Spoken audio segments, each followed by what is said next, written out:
Guys, good morning. Andito tayo sa Santa Catalina College.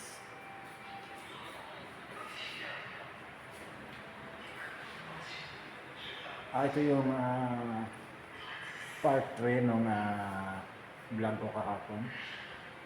Nung nagpalit tayo ng main doon sa powerhouse. Ito yung karugtong ng main. Ito siya, guys.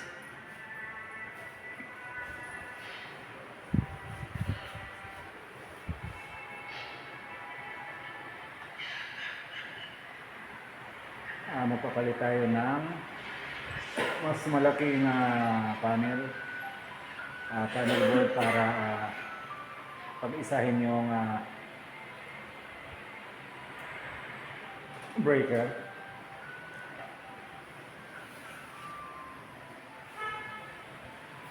Samahan niyo ako, guys. Ito yung dati niyang mga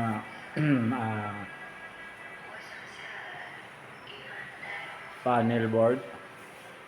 Maliliit lang siya. Bali, tatlo yan. Hiwa-hiwalay. Tapos, ito. Nasunog to kasi 100 amperes lang. Tapos, ang daming aircon na gumagana. Tapos, plug-in pa siya. Kaya, papalit tayo ng mas malaki at mas matibay. Bolt-on na yung gagamitin natin. Ito, guys, pakita ko sa inyo yung ipapalit natin. Ito siya. Yan. Bolt-on yan, bolt-on. Talagang walang pagka-lost to at naka-screw talaga. Hindi gaya nung isa, naka-clip lang yun, plug-in lang yun eh. Ayan siya. Kasama ko yung aking anak. Yung aking master electrician. Si Rene Mixa.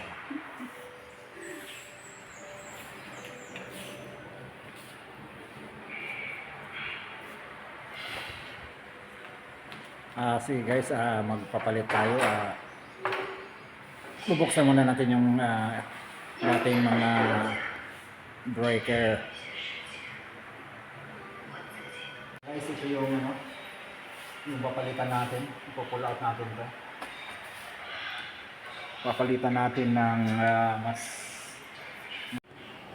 yan, papalitan natin, guys, ng mas malaki. Ayan. Ito yung mga dati.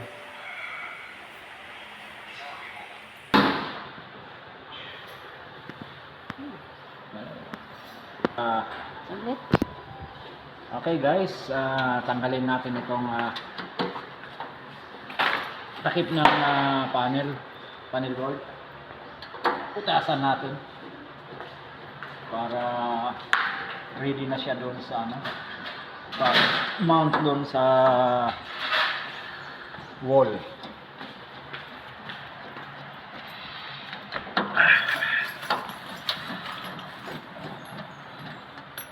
Okay.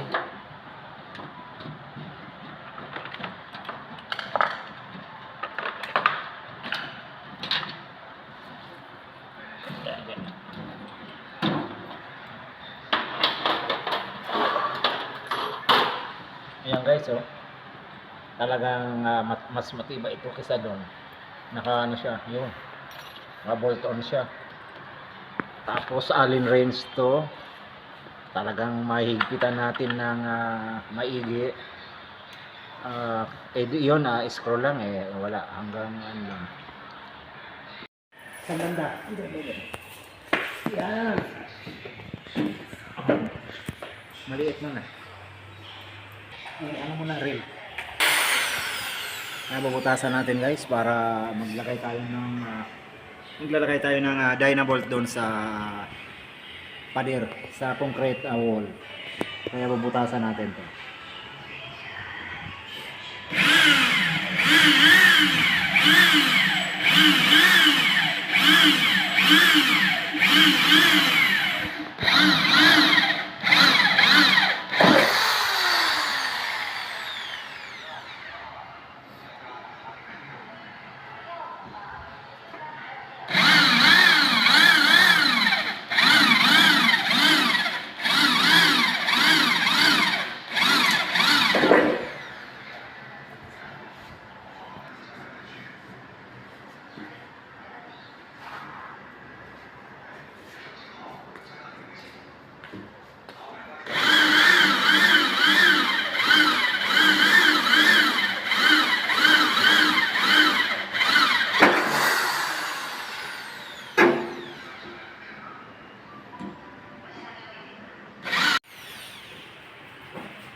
Sukat mo yan.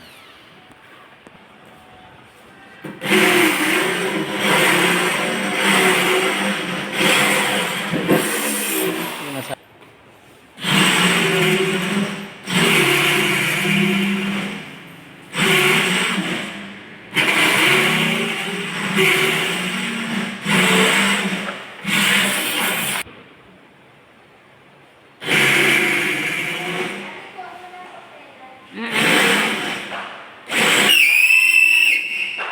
pulakan natin itong isang panel board. Maliit. Saka plug in siya. Plug in, oh. Plug in. Hindi gaya nung ang tinatawag na plug in. Naka ano lang yan. Ganyan. Ayan. Pero pag bolt on, yun matibay kasi naka-screw talaga. Ayaw ko gumamit naman. Sabagay sa mga bahay, pero kahit sa bahay, yung bahay ko pinalitan ko ng bolt on. Ito wala ng power.